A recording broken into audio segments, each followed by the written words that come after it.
মাননীয়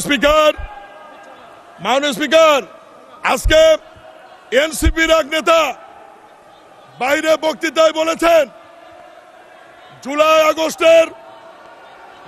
আগস্টের আন্দোলনের মাননীয় সদস্যবৃন্দ, বক্তার বক্তব্যে কোনো বাধা দেবেন না। আপনাদের যখন সময় আসবে আপনাদের বক্তব্যের মধ্যে আপনাদের বক্তব্য উপস্থাপন করতে পারেন। এখন তাকে নির্বিঘ্নে বক্তব্য রাখার সুযোগ দেন।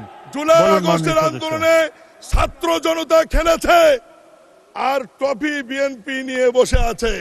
আমি বলতে চাই, জুলাই আগস্টের আন্দোলন ছাত্র জনতার সাথে আমরা সবাই ছিলাম।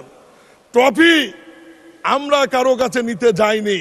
ক্যাপ্টেনকে এটা অন্তর্বর্তীকালীন সরকারের প্রধান ডক্টর ইউনূস চিনে, এই কারণে উনি লন্ডনে গিয়ে আমাদের ক্যাপ্টেন প্রধানমন্ত্রী জনাব তারেক রহমানের কাছে ট্রফি দিয়ে নির্বাচনের তারিখ নিয়ে আসছে। মাননীয় স্পিকার, এতেই প্রমাণিত হয় ছাত্র জনতার আন্দোলনের নেতৃত্বের মূল ভূমিকা কোন দলের ছিল, কোন নেতার ছিল।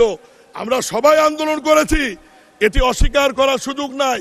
কিন্তু ক্যাপ্টেন একজনই থাকে, যে ক্যাপ্টেনের কাছে অন্তর্বর্তীকালীন সরকারের প্রধান লন্ডনে গিয়ে আলোচনা করে নির্বাচনের তারিখ নিয়ে আসছে বলেই এদেশে একটি অবাধ, সুষ্ঠু, নিরপেক্ষ নির্বাচন হয়েছে এবং সেই নির্বাচনের মধ্য দিয়ে বিরোধী দল এবং আমরা আজকে একটি ঐতিহাসিক সংসদে এসে উপস্থিত হতে পেরেছি। মাননীয় স্পিকার।